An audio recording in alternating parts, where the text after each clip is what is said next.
Hello, this is Chef John from foodwishes.com with chicken tortilla soup. That's right, I'm very happy to be sharing what has to be the best chicken soup I haven't shared yet. And I have no idea why, since this stuff is amazing. And while we are going to make this from scratch, I will be giving you lots of different tips and tricks for how to make this faster if you want.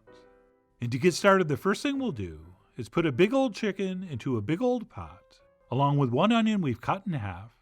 And no, you don't need to peel it. And then we'll also toss in some cilantro stems, which we cut off the bottom of the bunch. And yes, we'll use the leaves later to finish. We will also toss in a couple 3 bay leaves, depending on the size, as well as some dried Mexican oregano, or oregano from anywhere, followed by some whole black peppercorns. And then we'll fill our pot up with some nice cold fresh water, and we'll turn our heat up to high, and we'll wait for this to come to a boil. And while we wait, let me go ahead and toss in one possibly optional ingredient. Or if you have them or can find them, I like to toss in a couple dried chilies. And these are ancho, which I think are perfect. And I'm tearing this one open so you can see we remove the seeds. And if you can't find those, you could always use a spoon of chili powder. But either way, once this starts to boil, we'll reduce our heat to medium-low, and we will simmer all this for 1 hour. And while that's happening, we can move on to make our crispy tortilla strips, which is done by taking a stack of corn tortillas and cutting those in half.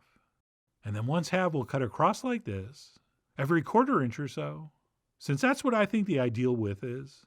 But if you want them thicker, cut them thicker. That is just you cooking. And then once cut, we'll transfer those onto a Silpat lined baking sheet, at which point we'll drizzle over a generous amount of vegetable oil, as well as a nice big pinch of salt. And then we will give these a thorough tossing until they're evenly coated.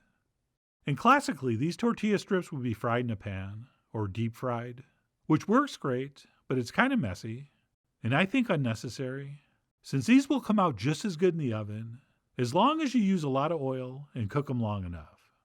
And then once these strips are coated with enough oil, we'll go ahead and spread those out as evenly as we can, at which point we'll transfer those into the center of a 350-degree oven for about 30 minutes, or until they're beautifully golden brown and crispy. Oh, and if you can, give them a toss once or twice during the baking time for a little more even toasting.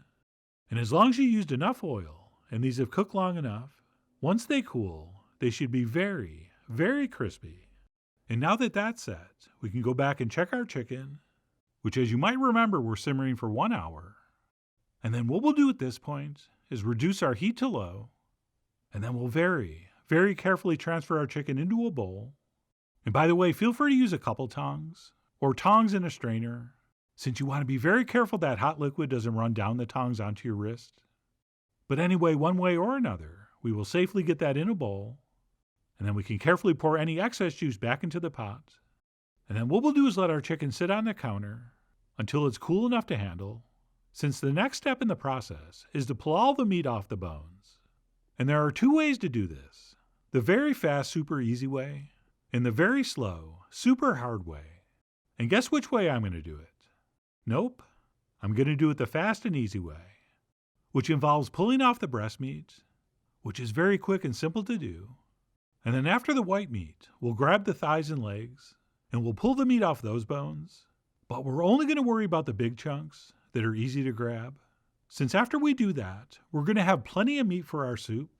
And to me, it doesn't make any sense to spend another 20 minutes picking through this pile of bones and cartilage and nooks and crannies trying to get every last shred of meat, since after we grab all the easy meat, we are going to add our bowl of skin and bone and scraps back to the pot, which we are about to turn into an incredibly rich and super flavorful chicken broth. So this time at least, a little bit of laziness is an advantage. So we'll go ahead and stir all that goodness in, at which point we'll let this simmer gently for I'd say at least 4 hours.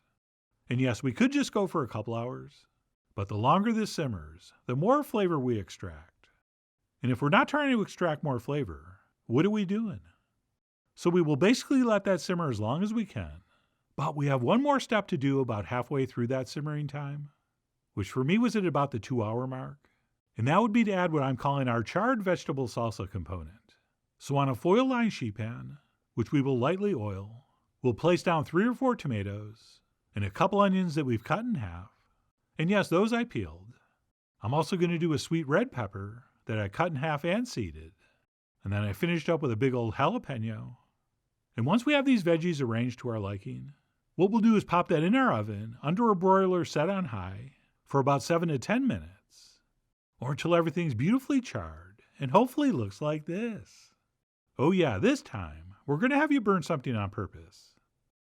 And if we wanted to, we could peel some of that charred skin off the peppers, but we really don't need to, and maybe don't even want to. Which is why I'm going to transfer everything just like this right into a blender, since it's those charred bits that are going to add a beautiful smoky flavor to our soup. Plus, they also add a little subtle touch of bitterness, which I promise won't create any off flavors, but what it will do is make everything else taste better. And then besides our charred veggies, we will also add some whole peeled garlic cloves. Plus, if we can, 1 whole chipotle pepper in adobo sauce, which I guess is optional, and you can just put in a spoon of chipotle powder. But if you can get a can, use one of these. And that's it. We will add a little bit of water, at which point we'll blend this on high. And once that's been pureed nice and smooth, we will pour it into our soup pot, which has been simmering on low for a couple hours. Oh, and if you're doing the shortcut version, where you're not making your own chicken broth, you would simply add this to your simmering store-bought chicken broth, and then proceed with the rest of the steps as shown. But anyway, once we stir that in, we will bring this back to a simmer, and then we'll set our heat to medium-low, and we will cook this for another couple hours, during which time you're probably going to see it reduce, and the color will darken and get even more beautiful. Which reminds me, you're going to be responsible for seasoning this with salt to taste, but just be careful about adding too much too early, since this is going to reduce, which will concentrate the salt. So just something to keep in mind. And that's it. Once we've decided this is cooked long enough, we'll go ahead and pass everything through a fine mesh strainer into another pot. And once we've gotten all we can get with the ladle, we'll go ahead and pour the rest carefully in. And then using the back of a spoon or spatula, we will press out as much of that amazing liquid as we can. But pro tip, after about a minute or so, you're going to get tired of pressing and squeezing. So what we can do once we've gotten most of it is place that back on the empty pot and just let it sit and drip there for about 15 minutes. And you might get a few more tablespoons or more that you can pour into the pot. And now that all the solids have been removed, we can proceed to final production. And while this is a very easy recipe, it is not a fast recipe. So I will usually do this part one day and then finish and serve the soup the next. But either way, once we're ready to serve, we will bring this up to a simmer on medium-high heat, at which point we'll finish this up by tossing in some salt. If it needs it, that's up to you. Plus some ground cumin, followed by our pulled chicken meat, which we've kept in the fridge, of course, which we're probably going to want to shred into some nice bite-sized pieces. And then I'm going to finish up with some freshly squeezed lime juice. And I'm just doing one, since I'm going to serve this soup with some fresh lime wedges. And then what we'll do is give all this a stir. And then we'll reduce our heat to low. And we'll let this simmer gently for about 15 to 30 minutes before serving. But of course, before you serve yours, do everyone a favor and give it a taste to see if it maybe needs a little more salt, or a little more heat, or a little more whatever. And once we are happy with how it tastes, we will grab a ladle and serve up. But before we do, let's add a nice handful of tortilla strips to the bottom of the bowl before we start ladling anything in. And then once that's topped with as much chicken as we want, we'll go ahead and fill it the rest of the way up with broth. And that's it. Once our bowl has been chipped and souped, we can move on to adding our delicious garnishes, which for me will include some sour cream, or creme fraiche, or ideally Mexican crema. And then as long as they're ripe, I think we should definitely do some avocado, as well as some freshly chopped cilantro. And then I also like to add some cheese, or I sometimes Monterey Jack, or in this case some crumbled cotija cheese, which is sort of like a drier, very mild feta. And then we'll finish up with some more crispy tortilla strips, plus maybe one last touch of cilantro and one more crumble of cheese. And then finally we will mark our territory with a shake of cayenne. And that's it, my chicken tortilla soup was ready to enjoy. So I went ahead and squeezed over a little more lime before I grabbed a spoon and dug in. And that, my friends, is one of the greatest chicken soup experiences known to man. I mean, even without those crispy tortilla strips, This would be an incredible chicken soup. Right, savory, aromatic, slightly spicy. And since we made that broth from scratch, so beautifully rich. But when you factor in the taste and texture of those tortilla strips, this all gets elevated to a whole other level entirely. And even though they're in hot soup and do become a little bit flexible, believe it or not, they still retain some crispiness, which is the real true magic behind this soup. And yes, I was pretty reserved with the amount of tortilla strips. All right, if I'm not on camera and don't care what this looks like, I'm probably tossing in at least another handful. But anyway, that kind of portioning's up to you. I mean, you are, after all, the Althea of your soap a day tortilla.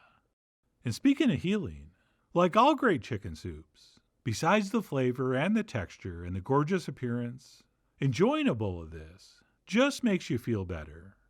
Speaking of which, I'm going to feel a lot better when I turn off the camera and I can eat this properly. All right, this is definitely not something you want to eat from a distance, standing at a counter. All right, we want to be sitting right in front of this with our face right over the bowl. So if you don't mind, I'm going to sign off and finish this up close and personal. But before I do, let me say, whether you make this from scratch or use some store-bought broth and cooked chicken, this really is one of the world's greatest chicken soups, which is why I really do hope you give it a try soon. So please follow the links below for the ingredient amounts, a printable written recipe, and much more info as usual. And as always, enjoy.